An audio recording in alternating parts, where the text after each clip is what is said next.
number 8. Podcast number 8. Podcast number 8. We made it. I guess. I remember we had some rough parts around 5, 6, and 7, but we've made it to 8. Yeah. I guess, what was it? 6 to 7 was like a 2-week interlude. I think it was like a month, looking back at it. Yeah. Well, I guess you had the wedding to go to, and had the tooth, had the wedding. Yeah. Then you had the illness.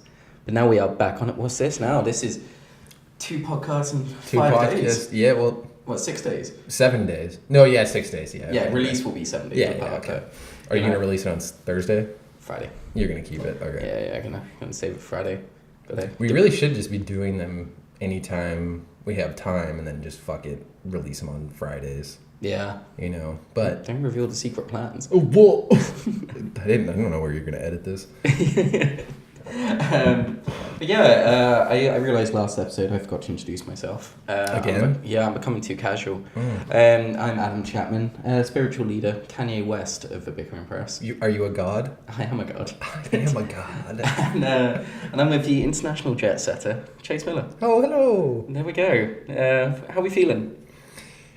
Pretty good. It's been an interesting weekend, I'll say that. Yeah. But other than that, I'm ready to go today. There's a precious football match later on. Yeah. That I really wasn't nervous about until I saw pundits talking about it on YouTube, and then I was like, oh God, I've got to participate in this nervousness again. Yeah, dude, seriously, I watched the uncensored match build-up show by the Redmond TV. Man City versus Liverpool. Yeah. And I do love them just talking about it. It's nice to hear intelligent Scousers talk about a football match, but dude, they've got to relax a little bit. Oh my God, I know. Obviously football is their life, I guess, It's I their guess job, it's everything they do. They've created a really great channel based on Liverpool, so they sort of are directly attached to it in a way. I know. I was watching a few of them. As I said last week before the game, they are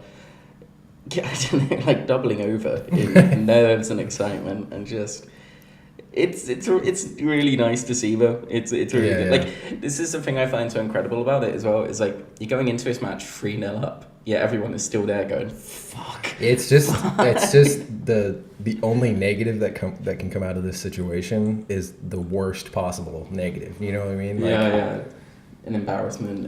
They can lose 3-2. They can lose any amount as long as it's not by the margin that they've created last Wednesday. But that being said, I do kind of agree with a lot of what the pundits are saying. It's it does seem that City has almost reached a slow downhill phase where it's they're not playing terribly, but they're not gonna dominate the top teams unless they really I kind of feel like they're like that spoiled kid in school who suddenly realizes they're not as popular as they thought they were. Yeah. And throws a tantrum. Mm-hmm. Sort of they get a B in the test and suddenly they're like, what the fuck? Well, yeah, but that's the thing is they've been getting A's the entire time, and then they get 1 B at the end of the year, and everybody's like, oh, they're not as smart as we thought they were. I know, it's and it's really they're still going to get a 4-point, or they're still going to get A on there. No, the thing I find so heartbreaking, I don't know why they still do it on British TV, is they get students for their A-level results, which is the stage before university, to open their results live on TV. And you just see pure heartbreak sometimes because these guys are I need 2 A's and a B to get into Liverpool, and then they open it and it's an A, a B, and a C, and you just either present to be so what are you gonna do? And it's this kid's fucking 17, 18 years old. Why would you do that on live TV? I know, man. I don't think I showed anybody else in the world. It's you can always tell who's done well and who hasn't, because the ones who've done well hang about at the front of the school being yeah, what'd you get, bro? What'd you get? And then everyone who's done badly just slinks off into the shadows, Not even badly, anybody who goes against their own expectations, really. Yeah, but then that's how I sort of feel Man City are at the moment. Right. Did you see after the Merseyside? No, not Merseyside. After Manchester derby. There was grown men crying in the stands because they lost 3-2. They're going to win the title.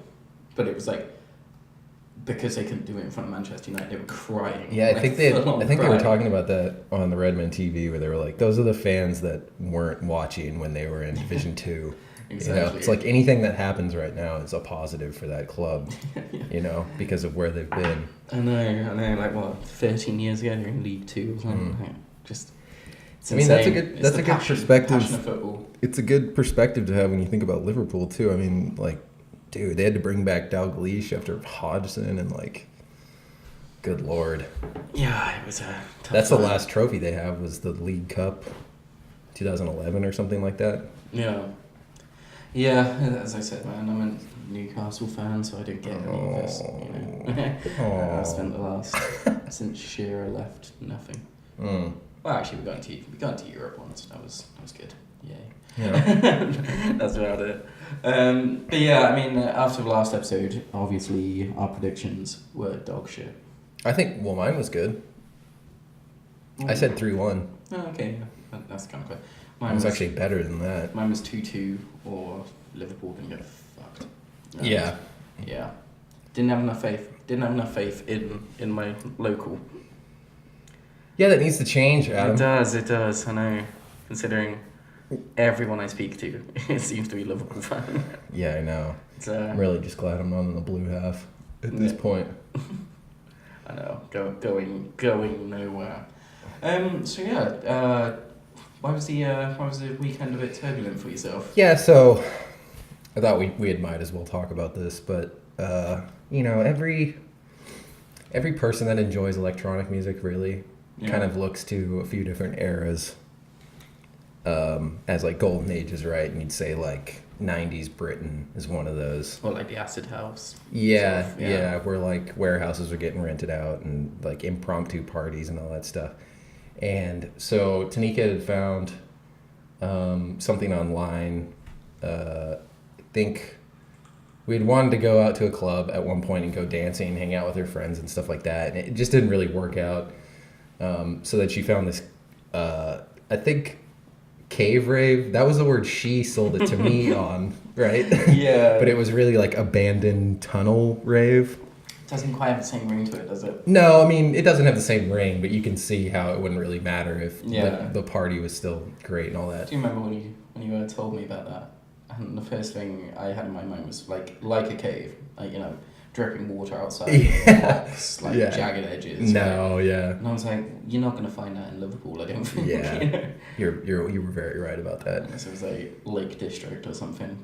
So you know, I got sold on it because I was imagining, you know, I don't even know the artists that were around back then, but like LFO playing lo-fi house music in like an underground tunnel and everybody dancing and just enjoying themselves and there for the moment, all those like really nice platitudes and all that. So we get there and dude, it was basically like average age 19 probably. Right. And it's like, I know I don't look that old, but I definitely feel old when you get there. Yeah. Right? And dude, just the atmosphere was not okay. It was like dudes trying to get laid aggressively, you know, and like train spotting dancers and stuff. Yeah. And like, oh God, dude. And the music was just... Every other guy with their top off, even though they're freezing. Like, what's that? Every other guy with their top off, even though they're like actually freezing. Yeah, I mean, you got some damp basement. T-shirts, tank tops. The music was basically like, it was like somebody had taken a battering ram to the side of the tunnel and was just doing it over and over and over and over again, with like no breaks, no melody, just like the build-ups, you know. It's just like that the entire time. It was like, I don't know. I'll be honest, not my style. That sounds like my nightmare. Yeah, and it was slowly becoming our nightmare as we right. stayed longer and longer. And Tanika definitely has a better radar for that kind of stuff. Yeah. Where she's like, she knows what type of Scousers are not okay to be around. Yeah, and they're just like, dude, I don't know. There's just a number of moments throughout a night like that where you're just like, you know that something's either going to go wrong there, or you're not going to be a part of it, and we just decided not to be a part of it. But it's like you have that realization you prefer to be sort of like at home or in a cozy pub or something like that. Yeah, and not around a load of sweaty people just being like. And the fire hazard, like, dude, I'm not shitting you. None of those 19-year-olds were thinking about a fire hazard. Well, Tanika was the entire time, and at first I wasn't thinking about it, but she was like, "I'm not okay being in here," and I was like, "What's going on? We just got here," and she was right, dude. It was like the main party area was one like probably 15-foot wide tunnel going like a silo going down like this, and then on either side there was another tunnel. The one on the far left from the entrance on the right was bar on one side, bar on the other side. Really cool setup, honestly, if it was like the right party. But you go into the center one and everybody's in the center one. And then there's only like 2 entrances into the main tunnel. And then there's one on the right which has seating. You know, it's like for those people that are, you know, aggressively looking at girls while they're drinking, like trying to... Well, just people who've taken too many drugs. And trying to come to terms with so whether they're going to go out and dance or whether they're going to talk to a girl, there's like a bunch of guys just sitting in this one area, right? Which is where we were the entire time because it was just like a nightmare going into that thing. But she was right. Right. I thought it was because it was like we were also aggressively eyeing it. We're going to take somebody home. Stand next to a guy. Take someone home with my girlfriend. Yeah, dude. But yeah, dude, the entrance down into the tunnel was like they definitely made those stairs for that occasion. Right, it was like plywood stairs going up. Yeah. One entrance and like only 2 people abreast could walk up the stairs or down the stairs at once. So if there actually was something that happened, a bunch of people were gonna die for sure. Like there's no doubt about it. Did you check up on what's happened? Like. Did I check? Yeah, because you were like, I got out of there. Like, I don't know. I mean, did something actually happen? Dude, it's just mid-20s paranoia kicking in, you know? Probably a little bit of that, but because I was 19. It wasn't. We're not thinking about this shit. Sorry. So yeah, it wasn't like something bad was gonna happen, but the probability of somebody being an absolute dickhead to you true. was going up exponentially as the night went on. But I mean, you just gotta be dickhead back.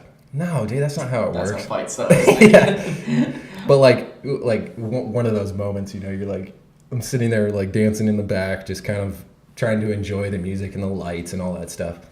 And we're dancing back there, and these 3 lads are standing there having a great time, spaced apart, dancing, drinking. They're having a good time, not bothering anybody. And this girl starts bolting out from the front of the stage and is like in a tiff, dude. Like she's crying and stuff. And these guys are dancing. They're not even looking at her. And she walks right into the middle of them and like pushes 2 of them out of the way. You fucking dickheads! You know, that whole like nonsense. I was just like, oh, is this really what it's gonna be all night? Yeah. But you know, but the other half of it was half the people were taking pictures of themselves making out with girls or girls making out with guys. Just, oh, yeah. Do you know what I mean? Yeah, like, dude, definitely too old. You're like definitely too old. You're in this insane hive of like super ego, and all everybody cares about while they're in there is like what they look like to other people. Yeah, it's this really insane vibe. This is why I really don't like. I don't like clubbing and raving and all that. Like, don't get me wrong. If I go to a bar and there's music on and it's kind of that clubby atmosphere. Yeah. Okay, cool. But like clubbing for this, like, you know, hardcore. Yeah. Getting fucked and we're dancing all night. Not me. 1, I can't dance. 2, it's just I find it awkward because I find that sort of like scanning thing a bit like predator vision, you know? Yeah. Like it's horrible. It definitely feels like that when you look at other men. And the females are quite similar too. Like, oh yeah, don't get everybody's like scanning each other. Don't get me wrong, but I don't wanna, like, if I'm going out for a beer and to listen to some music, it's not like I want everyone looking at me. I'm not trying to project anything, you know. Right. I'm not there trying to be like, yeah, this is who I am, you know. Like, it's sort of, I don't know. It's like, it's basically how I see it from my point of view or my point of analysis is like, you know, like I go into that hoping it's some sort of like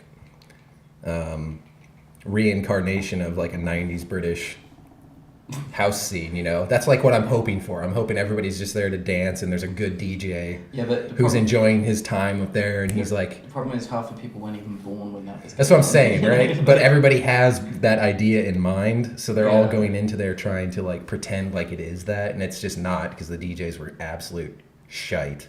I mean, it was terrible. It was just like techno, cave drum banging, like just terrible music. Yeah, that's man. I know, because you did sort of say if I was interested, and I was a bit. I know. I'm really glad you said no, because I politely trying to sort of.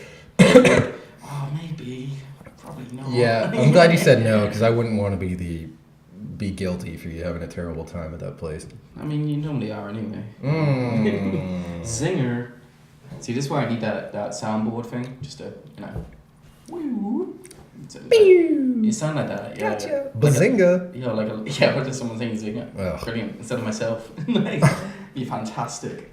Yeah, I mean, I said because the place I go in Liverpool, like Heebie-Jeebies, Jacaranda, and all that, they're sort of, you know, they could be considered clubby to an extent. Yeah, sort of, you know. They're like definitely more. Certain nights. They're definitely more. They're more like bars. Social, like social bars. You know, they play music. They're like and a stuff. step up from a pub. Right.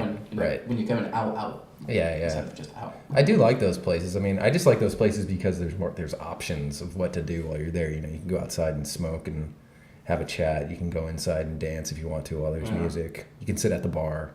You know, blackout drunk and not remember to do any of them, and just kind of sort of wander to and fro. But I think one major problem as well, and something I definitely found when I was in London, like London clubs, so expensive to drink at. You know? Right. Like I think I was in Fabric, and it was like, what was it, like £11 something for a double vodka and coke, and you just think, if you're gonna like drink all night, that's gonna be expensive as shit. Mm-hmm. So you get all these different people taking all these different cocktail of drugs and then trying to interact with people. And it's like you got like the super arrogant fucking want to talk about themselves all the time cocaine heads talking to a load of people on Molly who would, you know, being all lovey and trying to sort of connect with everyone. And you got the people on like ket and acid who don't know what the fuck's going on. And you just see, like, you walk out into a smoking area at these places about like 3 or 4 in the morning and you just go, Jesus. Like, this is end of a world. The riff-raff of the middle class. Like, honestly, like, it's smoking area in Fabric. I remember once we because it pretty much is like a fenced off bit in like a sort of, it looks like a car park, and just like obviously just temporary railings and all that shit. I might have changed now, I don't know, this was like 5 years ago. But I remember they had like one of those like petrol can things, you know, with a fire going in it. And I honestly went, this is like the apocalypse. This is what it's going to be like. People have lost their minds now, you know? Yeah, the distant eyes standing around the trash can. Exactly, yeah. And like, I was just, honestly, like, this is so horrible, you know? It's like, when everyone's like, oh yeah, we got a big night planned, going out to Fabric. Like, I just think that back to that moment where I walked outside and just saw all these, like, 2 fucked people, like, people who've just overdone it, just huddling around you know, a fire, just like... A race bin. Yeah, just like shaking, and I was like, God, it's like a Bob Dylan song. Yeah, sort of.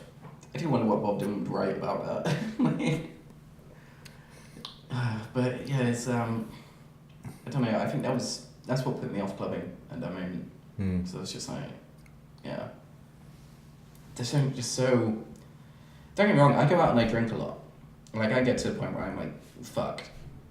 But I just think the fact of like destroying your body to that extent, where it's like you're shaking and just you've danced so much that you're like actually sort of overdone it. You know, pushed your body to the complete exhaustion, and then just collapsing like in a smoking area. I just think that's like, god damn. You know, is that your good night out there?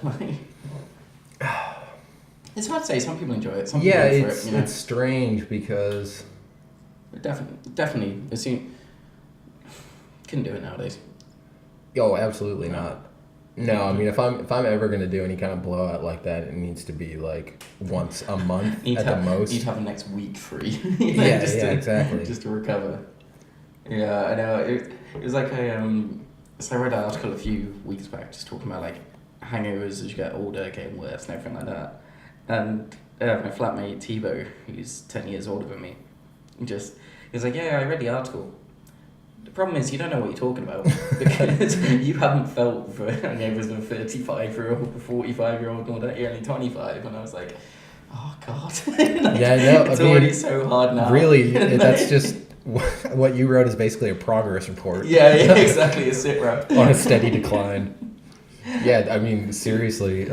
It's sort of like a canary in a cage, just like, here's the warning. Dude, I remember like getting drunk for the first time in your late teens, and like, at least for me. But then the next day you just wake up and you're like, all right, what's going on today? Fresh as daisy.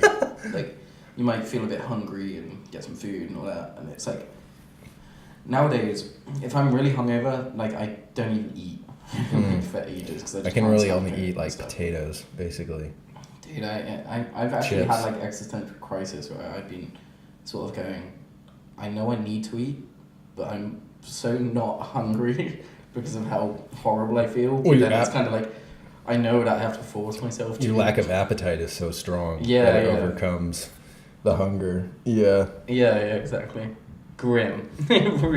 We say this while drinking a beer. Getting ready for the Oh man.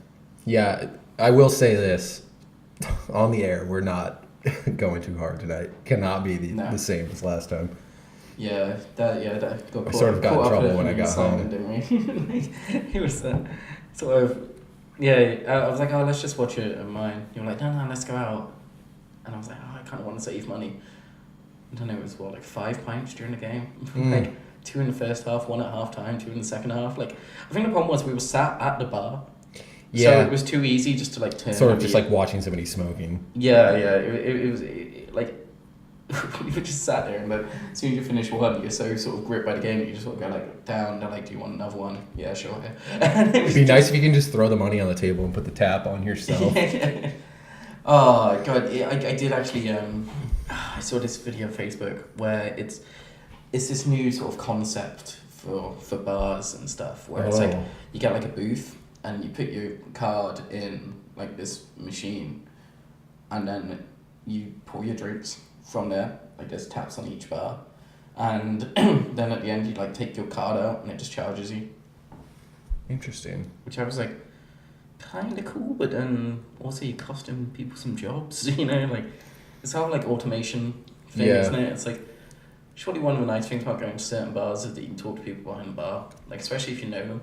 Like most of my friends that I made in Liverpool, bartenders, you know, it's because it was just the way that I can meet people was going out and talking to people and being like, oh, I'm new here, where's good, you know.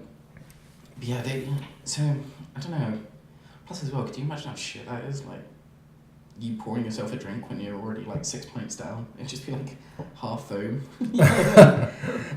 Just completely wrecked. You know? Yeah. It brings up a lot of ideas. I don't know, this whole automation thing. I think humans, they get into a stage where it's kind of like, they don't want to put any effort in, you know? Well, I see some of these robots and it's like, this can cook your dinner for you. It's kind of like, just cook your own fucking dinner. Like, don't get me wrong, the problem is when I think of all this technology, I always go, oh, that would be good for someone who's disabled or has lost their independence. The problem is, they're not the ones getting it. You know, it's well, the problem is that that's such a small minority that there's no profit to be made off of it, so it has to be marketed to people. Yeah, but then as I think about how much free time you'll have if you can just do what, like. But that's the thing is like at your Xbox and turn your TV on without finding the remote. Well, that's the same line that they gave people like when dishwashers were coming out. Like, think how much time you'll save. You don't have to wash the dishes. And it's like it doesn't really free up time because then you just fill it with something else that's equally mundane. But yeah, and then the free time you have not washing the dishes, you do taking the dishes out and putting them aside. Yeah. You know, and I really don't mind doing the dishes, honestly. It's just it's part and parcel of Don't get me wrong, I've got a dishwasher. Yeah. But like I use it because it's there. You know, I'm not gonna throw protests in my own flat due to, you know, whatever. But as I said, that like Alexa thing, don't understand it at all. Like, honestly, well, I think we've talked about this before, but it's Yeah. like, unless you have a home that has the electrical circuits set up for you to be able to control the lights and like turning on the stove and the dishwasher and the microwave and the fridge, and you have a smart fridge, but you also have a smart TV and a smart audio setup. Like, if you don't have that, then Alexa's just basically like an internet search tool. Yeah. Like, what the hell is the point? Do you think there's something to be said that some humans just like the idea of being waited on hand and foot? Oh, for And sure. so, No, I mean, we've talked about this before it too, gives but him this sort of like semi like arrogance and pride. no, it's the middle class's desire to be at a higher station. They want to participate in the structures of the upper class. So They want like that small piece of it's like having a butler. That's it. That's literally what it it's like is. going, Jeeves, can you fix me up? So they frame it as whatever. like, this will just be another sentient being in your home that will help you out with all the tasks you need. It's there for you. And like, really what they're saying is, here's like a slave, essentially. Yeah. I mean, it doesn't go that far, but it's definitely more like a butler. But it's all playing to the fact that like, No, I think it's more like a slave, just not paying it. well, I mean, you pay for it, but then you don't pay it ever but again. People paid for slaves. So that's the thing, is the People bought smarter. slaves. No, I know, that's what I mean. So like the smarter that thing gets, the smarter Alexa gets, the more sentient it becomes, the more slave-like that relationship is. I just think it's just take your phone out of your pocket. I know, dude. I know. Right. Like, what is really the like while I'm talking to you right now, I can type in my code. I can go into Google Chrome and search whatever you're talking about while I'm having a conversation. Already too much effort, you know. I know, right? We should just be able to like. Well, that's the thing. You can't do it while you're on the air. Because while you're on the air, you could actually slip up or something, and it'll search your porn history. Yeah, I know, That'll right? come up. Yeah. Vacuum cleaners and stuff like that. I know what you're into. Just as I said, man, I like this technological slave dominance things. It's just. At least it's a machine, right? I don't know, man. I just find it. Like, do you remember that like old sort of semi-electric music? It's called like I'm Wicked and I'm Lazy. I have no idea what you're talking about. Okay, right. Basically, the music video for that was just like some guy like lying on his sofa, like he's like hugely fat, and he's got like remote control cars that bring him like his drinks and his food and all that, and the whole video there was like, this is disgusting. Yeah, I don't know, throw like some sort of metallic chrome or something, or like some, you know, white glistening plastic on it, and suddenly it's sleek and, you know, innovative and ergodynamic. Oh, and that's an interesting idea. and it's just like, Because yeah, the whole concept's exactly the same. The guy's still getting this shit done with minimal effort.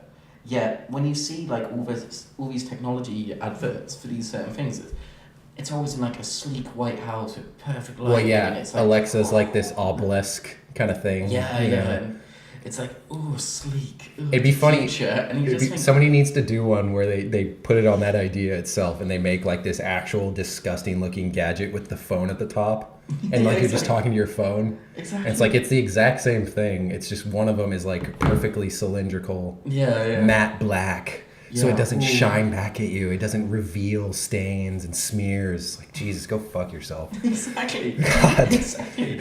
Like, oh my gosh, it's I just don't understand it. I don't get it. I don't get what this strive towards becoming more and more lazy is, you know? Like,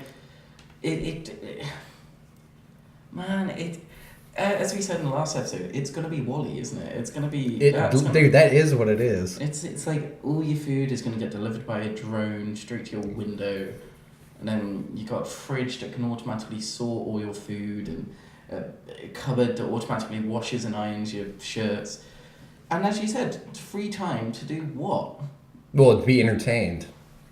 That's it. Yeah, but Because like how will you have the mental how will you have the mental fortitude and faculty to actually use your free time to do things that are worthwhile? Do you know what I mean? Like, everybody's always like, oh, if I just had like a bit more free time, I would sit down and read the classics or something like you're like, oh really? You're gonna read Dante's Inferno? You fucking loser. Go unemployed for a few months and see how many of the classics. I know. Do you know how like I came over here to study and it's like, dude, I've gotten a lot done as far as like stuff I wanted to read, ideas I want to explore, all that stuff. But at the same time, there's been a significant amount of time where I've been thinking about not doing what I'm doing. Like, and to be honest, it's hard to like sit down and make yourself do something when you're not on some sort of burden schedule. Yeah. Where you have to do things. Well, trust me, I know one of the best things I could do for myself in the whole sort of self-improvement thing would be sell my Xbox.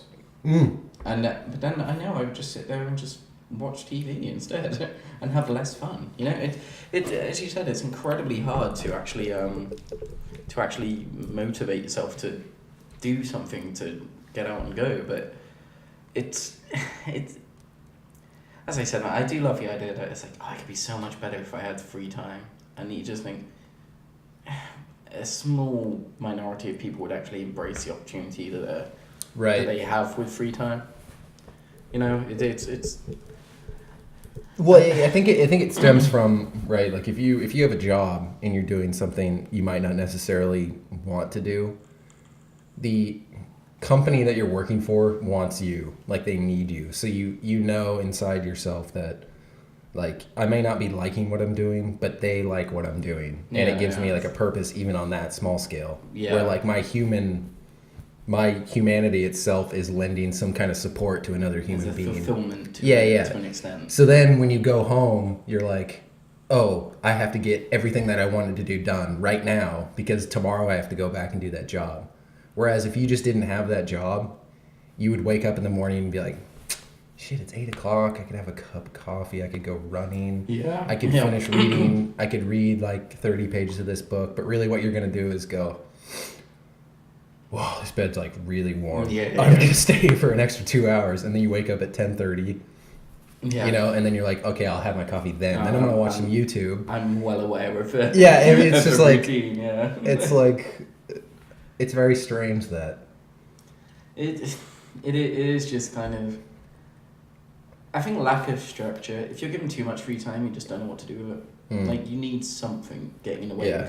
It's sort of, you know, like, I remember me and a friend, we were doing this summer job where we were working 6 days a week, like 12 to 14 hour shifts, like construction, like really, you know, physically labouring work. And I remember we got one day off, and it was like because it was in the build up to the Olympics. We were helping build the equestrian stand. Oh, nice. And we got one day off, and I remember that one day off felt so amazing. We did so much of it, you know, like went out around. Yeah, jam-packed it. Yeah, went out around London, really enjoyed it. Like, you know, just got so much shit done. And then it was like, for next summer, living in the same area, and we didn't have jobs during the summer. We did fucking nothing. We sat in, we watched films, we played video games, we went out, we got drunk. That was it. Like, you know, and again, it was like, it was kind of, it's that classic thing of, you know, oh, it's fine, I'll do it tomorrow. And then you just don't. And then you run out of time. And it's kind of, I don't know, I think it's kind of like the same with life. I don't think people actually realise that they're going to die one day. It's sort of like an abstract concept definitely to them, not. you know. So it's kind of like, I won't do it now because there'll be time in the future, and then it's actually like, oh shit, no. I mean, there's so much platitudes and so many like so many cliches surrounding the way people view their own death and stuff that it sort of becomes lost in, I don't know, just the weight of our own culture. Like, there's just so many ideas that everybody's already accustomed to. But, like, the truth is, right, you're going to die one day. So you might as well, like, start right now, you know? Like, you're going to die one day, and when you're dead, you're not going to know that you were alive. But then you can get into, like, such a vicious circle, can't you, of, well, you know, if I'm going to die one day, then what's the point of doing anything? Why the hell am I running some internet website? Because in the big scheme of things, it doesn't matter. You know? Because it's amazing that you're alive at all, and there's only going to be one chance probably where you'll be in this exact situation. True. You could come back. You have no idea. You could be in heaven forever, and you won't care about hell websites. Because this is hell. You could go to heaven, and it could be all blissful, and it won't have the same interestingness as it does here. You could go to hell because of something you did when you were 13. I could go to heaven, and I'd have an Alexa sat on the windowsill. Oh, it would be great. God talks to you every day. Yeah, it's a self-filling fridge. You know what would be really boring is if heaven also, because like the way people imagine heaven is they always imagine it as like some kind of classical paradise, like literally Hellenistic classical clouds, Zeus kind of paradise. The freshest fruit and right. It's very like beginnings of civilization feel. Right. But like, what if heaven like went along the same track of technology as like normal human life did? So like when you got there, the only way you could talk to God is like on the cell phone, or like through Messenger or something. It's just like everything, but it's like real life, but you don't put on weight. Well, yeah, there's no long lasting negative pathologies or anything like that. You can smoke as much as you want and never get ill. Exactly. And perfect health. But it still was things just real life. I mean, I don't know. That one, I never understand I never understand fully what people that truly believe in their religious views, what they actually conceive of heaven as. Because that was, to me, that was always a stick in my side. Like, not that was a reason why I stopped believing at a certain age, but it was always one where it's weird because everybody has their own conception of it, but it always seems to be along some similar line. But then I always think, like, my idea of what pure bliss is changes by the day. It can even change by the hour at times, you know? Like, depending on my mood, bliss for me could be getting into a really good game, watching a really good film. Another time it'd be, you know, going outside and taking photos and having a good chat. You know, like some of my favorite times was when I was actually the most depressed in life. Like when I was out of school due to a number of mental health issues. And I remember there was this one night I was playing through Halo 3 ODST, and it was raining outside. And it was like dark winter night. It was quite cold, but I was just sat there and I was playing through this thing. And it was, to me at the time, it was amazing. It was like the first time that I was like so blissfully happy in the midst of this horrible, horrible time in my life. But if I looked at it now, that's kind of like actually really kind of sad and lonely and horrible. And I hadn't left the house in a couple of weeks, and it was like, you know, so it's this sort of concept of what bliss is. The only reason that felt so good to me was because of the shit that was happening elsewhere, and it was the first time in a while that I'd managed to like switch off my thoughts and actually just get lost in something, you know. So you know what I mean? It's kind of. I guess their argument would be you can't put rationality onto something that is beyond rationale, right? That's what they would say about, which is probably true, honestly. If there actually was a heaven, would we have any kind of rational conception of it? Probably not. Like, how would you? Because you have to be dead to get there. Yeah. So that's the thing. That's I don't know. Obviously, people that have religious views, you know, questioning it in a certain way to them is always like a bit idiotic. Yeah. Because it's like, you don't believe, so why do you give a shit? And honestly, they're right. So it's like, like if you don't believe, why are you talking about it? Because the concept itself is. Yeah, and that's what I'm always interested in. Is, you know, I don't know. I mean, to answer your question, why would you do anything? You know, it could just be that it's the same thing as when you're born. It's just blackness, or not even black. It's literally nothing forever, and you just pop in and out of existing. Like you never know. You might become a robot later, after you die. Become a cyborg. Yeah, that's a dream. That is every sci-fi nerd's dream. Like, one day I will come back. Come back as a cyborg. Yeah. That's so lame. I know. Be more imaginative. Yeah. But I think there's so many, like, sci-fi... I think we talked about this on one of the previous episodes. Sci-fi writers in the 1950s are having all of their stuff sort of, like, looked at as inspiration.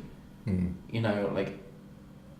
in the big scheme of things, flying cars, do we really need them? You know what I don't know. To me, yeah, it seems like it creates more problems because then you have to like air traffic control in every city. Yeah, exactly. Good lord, the implications for terrorism are just enough to like not ever make that an idea. Exactly. Yeah. Like I've seen concepts of like hovering cars and stuff like that, and it's like, why? I know. And people are only doing it to be like, see, we can do this. Isn't that impressive? Not realistically thinking like, is there much point? Like hoverboards. Really? I mean, I'd be fine with it if people wanted to make it into like an X game, right? Where you had like hoverboard sports and stuff. It'd be interesting to see somebody going down the street with a hoverboard, Yeah. But it's not like, they always want to show it as like some kind of, think about how much faster you'll get to work if you had a hoverboard or like. I know it's not quite as dramatic, but I always love that phrase of they were so concerned about if they could, they didn't realise if they should. Yeah. I know that normally means like playing God, but I kind of like. No, I mean I think that's technology in general. Yeah, I think I kind of like the idea of that just being like useless inventions that no one really needs. There are plenty of them. Yeah, it's. Oh, no, I. But okay, I mean, look out at the skyline here. Yeah. Imagine if there were like grid-like lines of cars going. I know. And then all the time you're imagining some guy could be drunk and he could accidentally like flip his car. That's the great thing about living in an apartment. You're never going to get your apartment crashed into by a car. I know. I know. Yeah. Like, I mean, a car could just spin out of control and slam into your freaking living room. It's like, okay, yeah, this solves a lot of problems. Yeah, I know. It's horrible idea. And that would be the naturalist's view of it. Is like, do you really want cars polluting your skies? Yeah. Like, literally the view of it. I know. It just... The New York City skyline, which is cars. Exactly. Like, when I've lived in like ground floor flats and stuff, and people just walk past your windows and like look in. Imagine that when you're living a couple of floors up. You're like, like that'd suck. Somebody pulls in for a little homemade porno. Traffic jam outside, and you're just like in your living room with like 50 people staring in at you. Yeah. So, like, don't get me wrong. I mean, people could probably look into this window from other buildings, but the practicality of it is still exactly somewhat low. It's man, it's we seem to touch on like Black Mirror type technology questions a lot in this podcast. I honestly feel that is like the main talking point that a lot of people have. Like every time I go to the pub, I end up getting into some sort of chat about the future and where it's going and something I saw, and like the first time I saw that Boston Dynamics robot doing a backflip, I was like, that's all I talked about for like 2 weeks. I'm really fun to hang out with, by the way, guys. Sort of. But no, I do agree. I do think. I think technology is just so integral to everything in modern day life. Like it's how I make my living. It's how it's involved everywhere.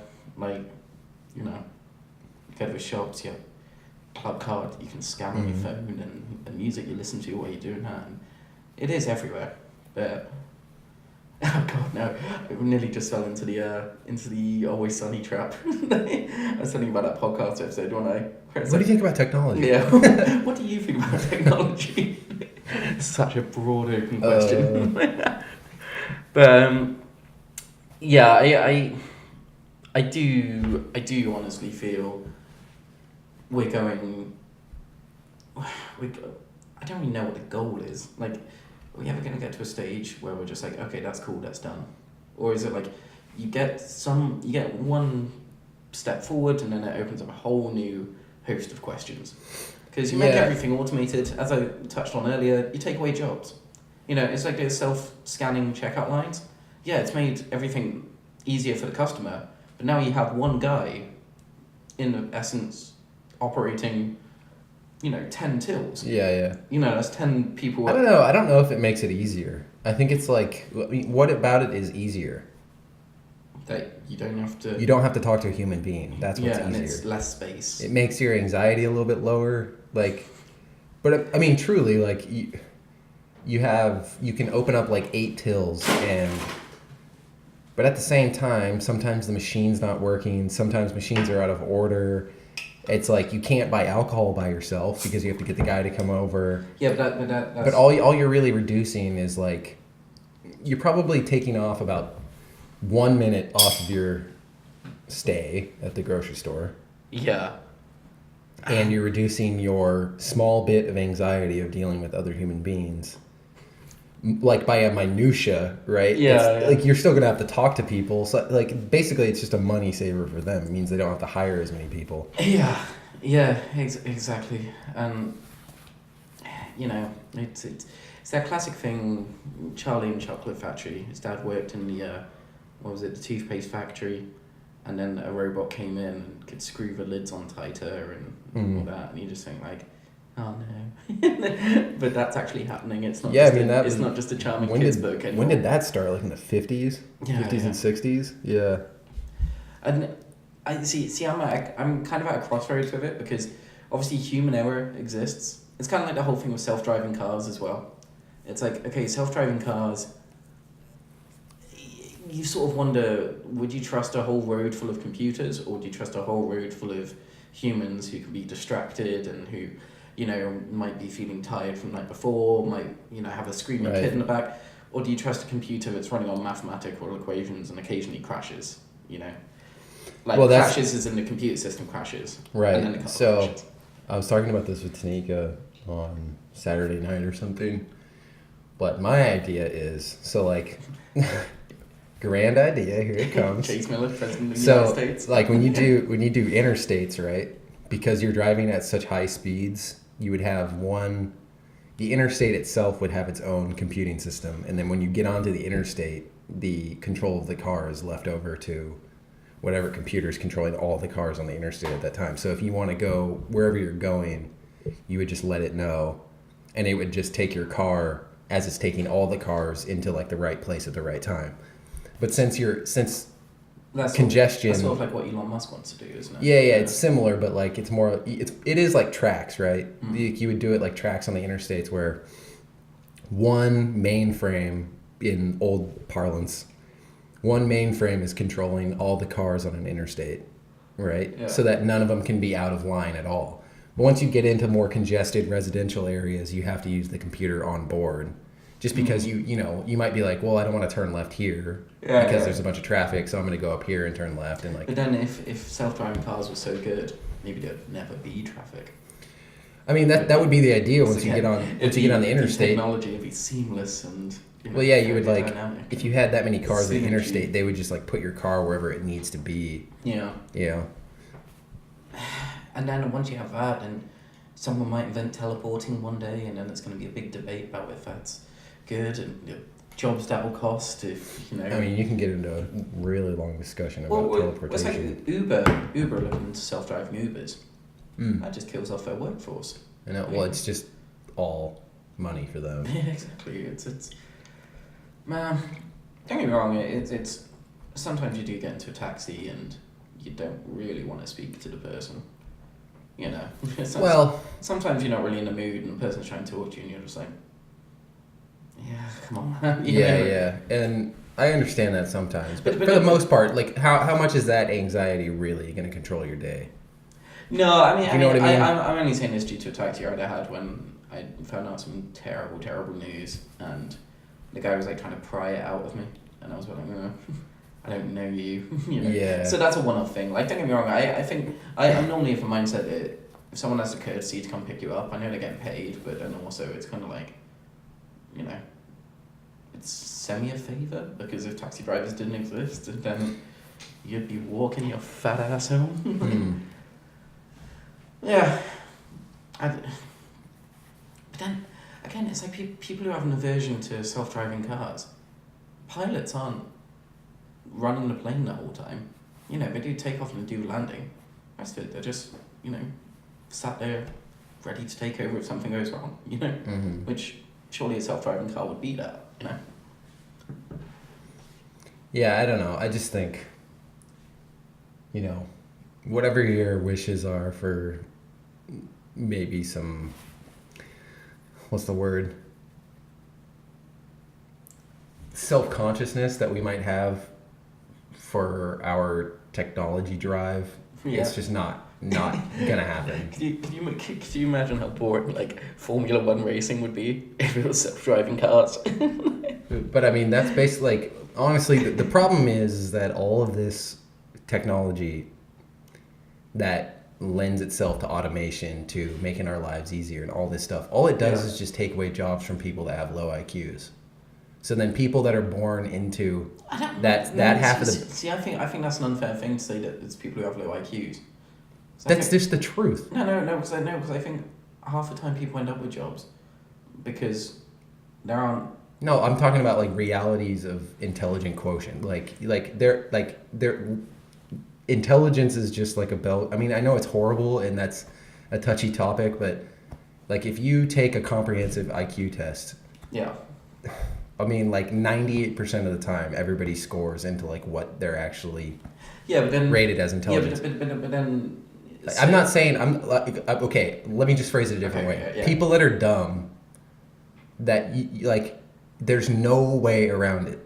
There's absolutely no way around it. They cannot have the job as a marketer or something like that. They can't do it because you go into it and you try to explain the ideas and everything they're saying is not really what you're trying to get to. Right. Okay. Like there's no way to get around that some people... So you're sort of saying like the really good jobs can't be done by... That's what I'm like... So not, what's not happening... saying that if you have a... And I'm not saying that like job. Somebody that drives a taxi, they're not necessarily dumb. It's just that a person with a lower IQ can do that job. So what's happening with automation is all the jobs that are usually reserved for people with lower IQs, people can still make a decent living. Like that's why America prospered so much in the late 40s and 50s and 60s, is that like there were well-paid jobs for people with low IQs. So everybody in the system was making more money than they needed.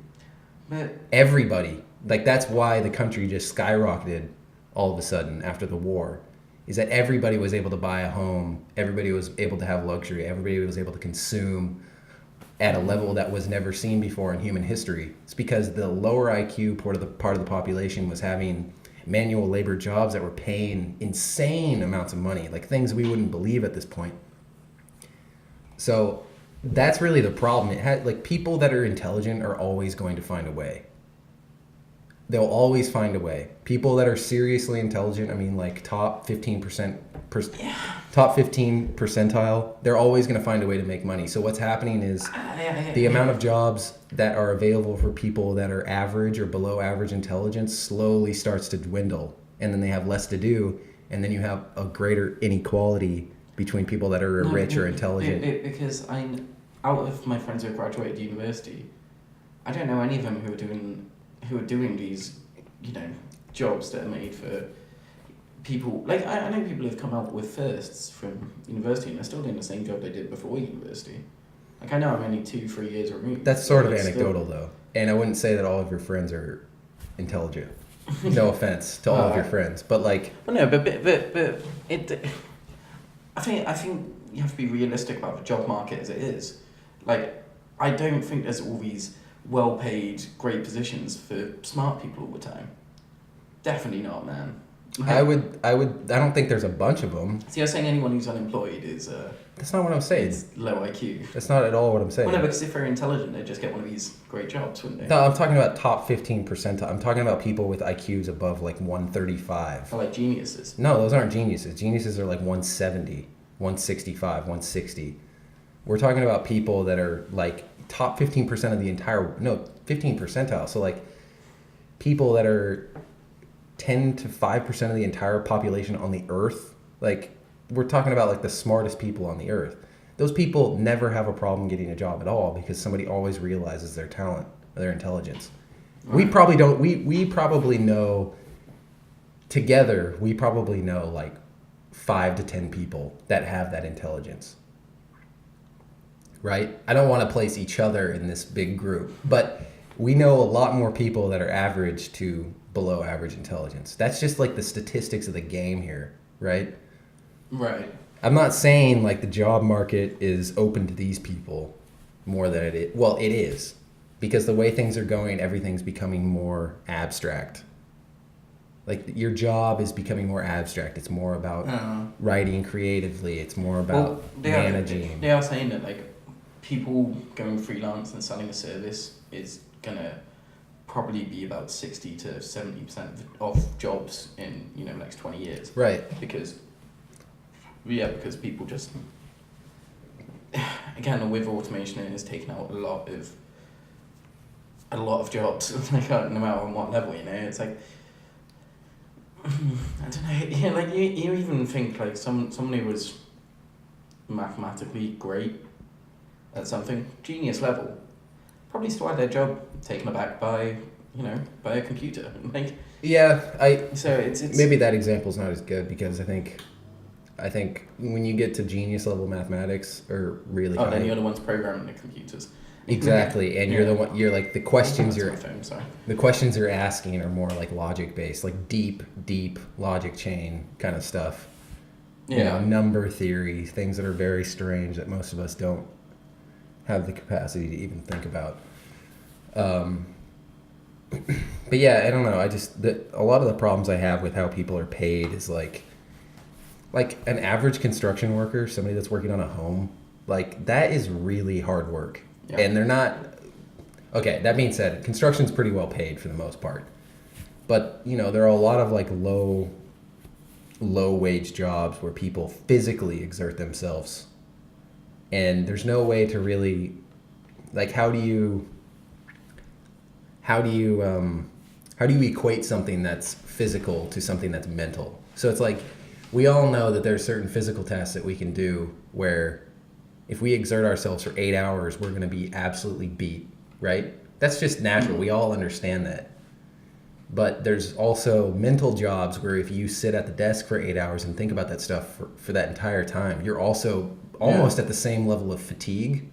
Your muscles aren't hurting, but your brain is just like dead. Yeah. I don't know. Maybe some genius someday will come up with a way to equate them so where people can actually get paid for paid for the effort. Equally for the type of effort that they're doing, whether it's physical or mental. I don't know. That's sort of like part of the solution I see. Or there has this minimum wage thing where they're going to give people like $35,000 a year. I don't know. That's just there's too much of the population that are psychopathic and sociopathic. They're just not going to do anything. People that are lazy. I mean, like I know that's like a big debate where people always say like, "Well, you can't say that about the lower classes that they'll just go on the dole and have a bunch of kids and stuff." And it's like, yeah, that's true, of course. I would say that most people that are on the dole actually need it. Yeah. I would say that. But there's still a significant portion of those people that are just doing it because they realize it's a way to get money. Yeah. And it's a way for them not to do anything. Yeah, but then this is... And that's always going to be a burden on the system. The corruption, the individual corruption. The problem is... When you have that, people will focus on the negative, because people don't focus on the positive of something. When people talk about benefits, they're not talking about the people who can't work due to illness and stuff like that. They're always just talking about they're too lazy to get a job. I agree. People never bring up the fact that it's actually life-saving. It should be something that's celebrated because they only focus on the people who are trying to exploit it. Now, I don't think that's very good because then you end up. People get this feeling of shame of being on the dole when it shouldn't be. It should be. Yeah, I've never gone on just because I know I wouldn't feel sound about it at all. And it's like it's one thing I really despise is like when you see people sort of make comments about the lines outside the job centre and stuff like that, and it's like you have no idea what's going on in these people's lives, yet they will just roll it into one that these people are too lazy to work. And it's like, no, as you said, as a segment of them, possibly. Yeah. But it's not everyone, yet people are all painted with the same brush now.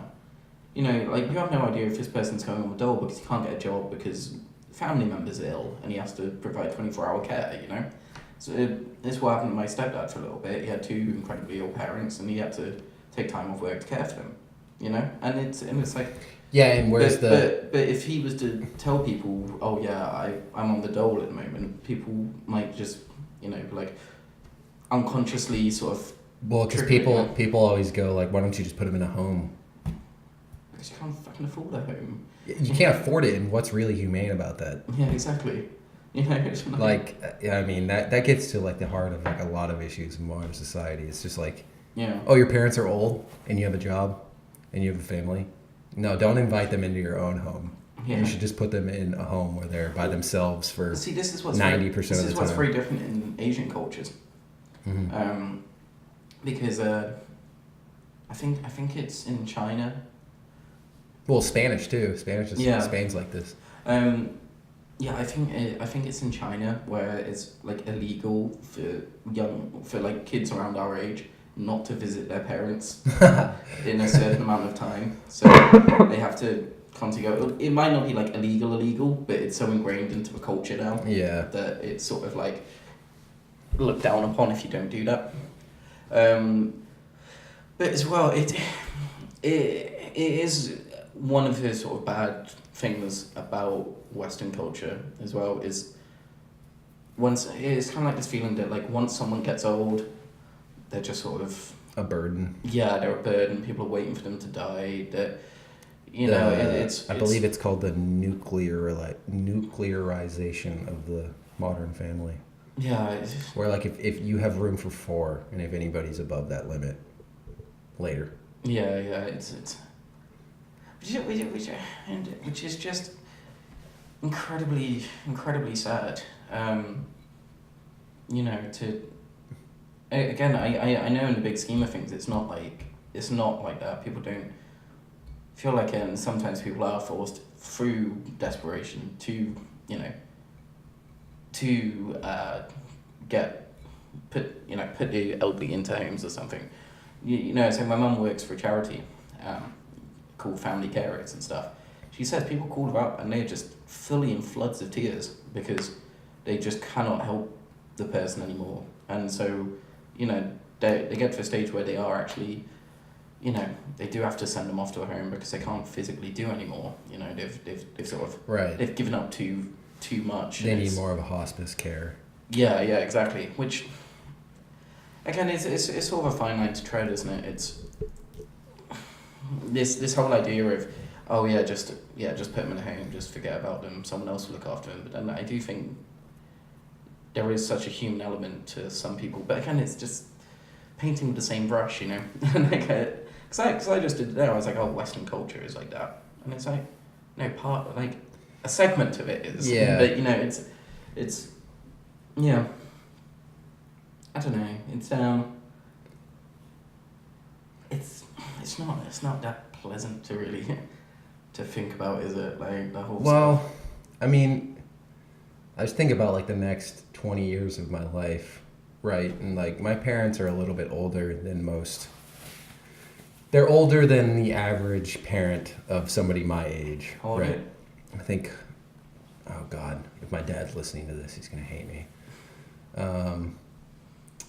They're upper 60s. Okay, right. Yeah. Right, so like they're 38 years older or more than me. Okay, yeah. So later on in a marriage, right? Yeah. So my dad's late 50s. Oh, okay, yeah. So yeah, my parents have about 10 years on all parents, no matter what. Yeah. So, you know, those questions within the next 10 years, I don't know, you just have to start thinking about, like, how do you want to structure your life, right? Like, are you going to be stable enough to where you can take care of your parents if that's the choice you want to make? I don't want to put my parents in a home because, I mean, God, dude, it's just, I don't know, it's some kind of, it just feels like you're treating your loved ones as cattle. Mm. It's like, here you go, putting you in the pen for a while. Yeah, sending the dog out to the farm. Yeah, I mean, that's literally what it is. It's like, exactly. Oh, well, we'll forget about them and, you know, we'll pet them through the fence. Yeah. Like once a week or something.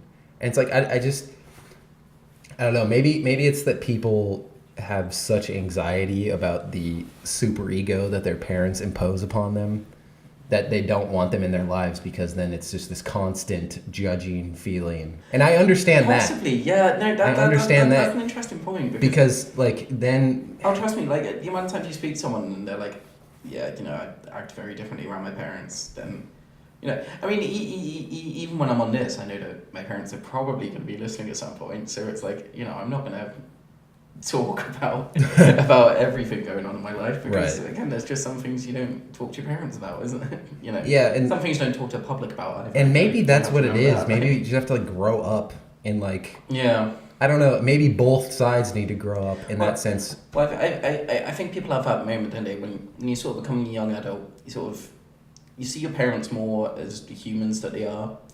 Well, yeah, they tend closer to friends.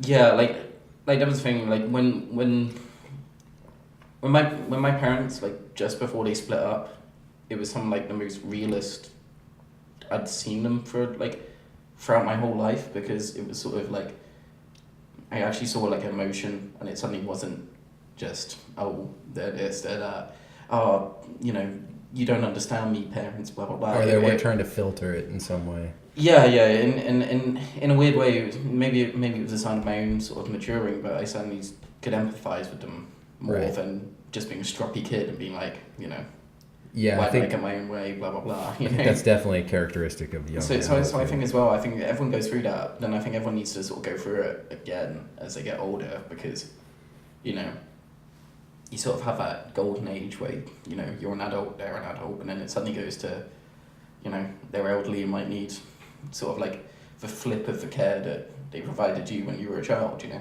like, don't know, Christ, that is I don't know, I think it's just heavy I don't think if you were to do that, right, if you were to make that sort of, it's not public obviously, but like, right, if you're to sit down and have that conversation with your parents, you're not in the majority at all.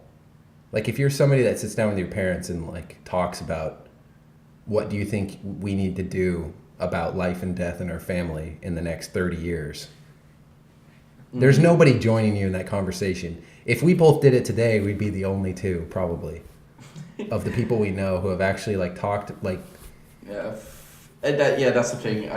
It's weird because there's no manual for it in like our society at all. Just, I mean, it's just because everything's so impersonal. You know, that the go-to that everybody understands that you can do is just put them in a home. That's the commercially viable thing for you to do in your life. Yeah.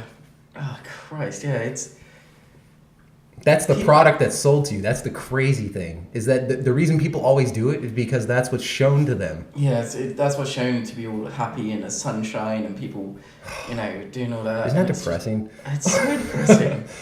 Jesus Christ. It's just because that's what they see on TV. It's like, if you grow up with any kind of uncertainty about what your parents' future is going to be, there's an alternative that is $31.99 a month. You know, it's easy, it's compact. You get a pamphlet for it.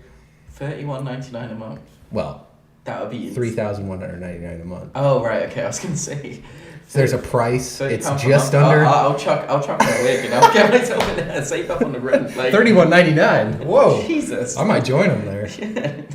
No, it's, you know, it's just under $3,200. Yeah. Not quite spending. They don't tell you how much the tax is. Yeah, dude, it's all a ploy. Yeah. It's God, man. That's I don't know. Should we try and for the final 10 minutes? Should we try? I knew this was going to be an interesting podcast because I'm quite anti-establishment right now. It's just a phase I'm in. Yeah. You're gonna go out and spray paint. No. Fuck the system. That's the worst part about Banksy, is he made it part of the culture. So now it just doesn't mean anything. True. I do love when you see like people on marches holding things like capitalism doesn't work and all this, and it's like you're wearing fucking Adidas trainers, you know, Urban Outfitters, that's the worst, and stuff like that. And it's that's like, just like how Banksy's the worst thing for graffiti art in the history of the art world. The worst thing that America probably has ever done was make protest culture cool. And then I mean, that's the worst part about the 60s, is that any protest is just, oh, it's another protest. It doesn't mean anything. Yeah. It means absolutely nothing. They're like, this is the biggest march in history. It's like, that's the biggest march in history until next year, when somebody else has some catchy, keychain worthy thing. Pepsi try and make an advert about it with Kendall Jenner. Oh, God. The advertising department for that. Jesus. Dude, they must have all got destroyed. Yeah, if they still have jobs, I don't understand how. Like, let's take one of the big corporations, PepsiCo, blah blah. Always associated with the youth. Yeah. Let's take one of the biggest, quite controversial stars. Yeah, and incredibly superficial and vain. Yeah. Let's have her protest about. Again, like, you watch that advert back and it's like, it's so. Oh. I mean, I know they have to make it like generic, because it's like, be part of a voice and and all that. But even at least Coca-Cola like dots their T's on the ideology, like associate Coca-Cola with polar bears and Santa Claus, it's not smiling like and but like dude, I sometimes I really don't understand how people get jobs in advertising. I'd be like, I can do like 8 times better than this in my sleep.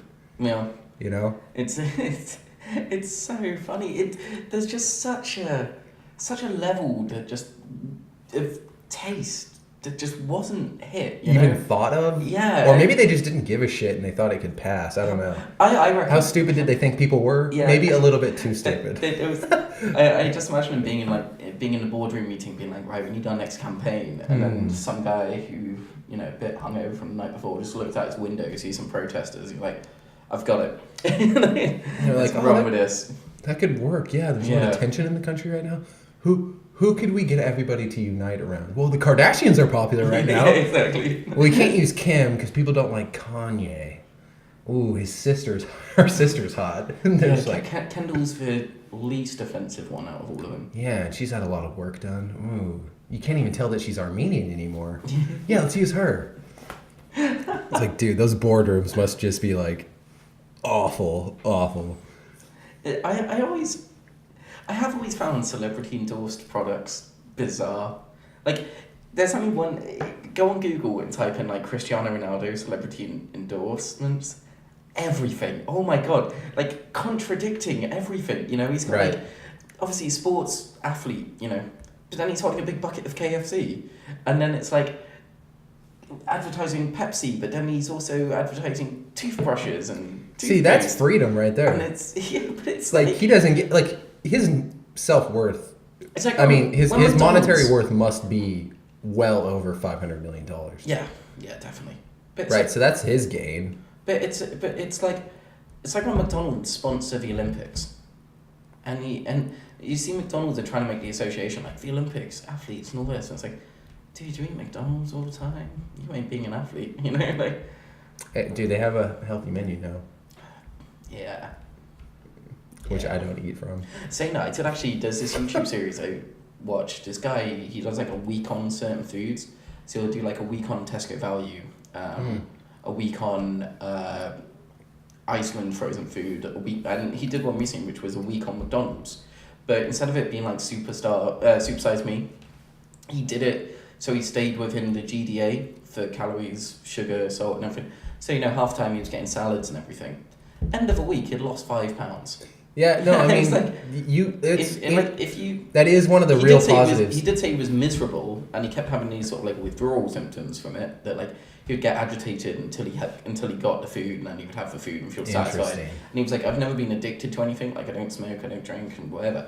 But I think this is the closest I've ever been to developing an addiction. And I was like, That is the thing. Okay, so fast food really does fill like an interesting void, right? Like most people... It's a dopamine release as well, isn't it? Well, I was going to say it's more like, right, like if you need a meal almost anywhere in the urban world, you can get a meal that's healthy for you.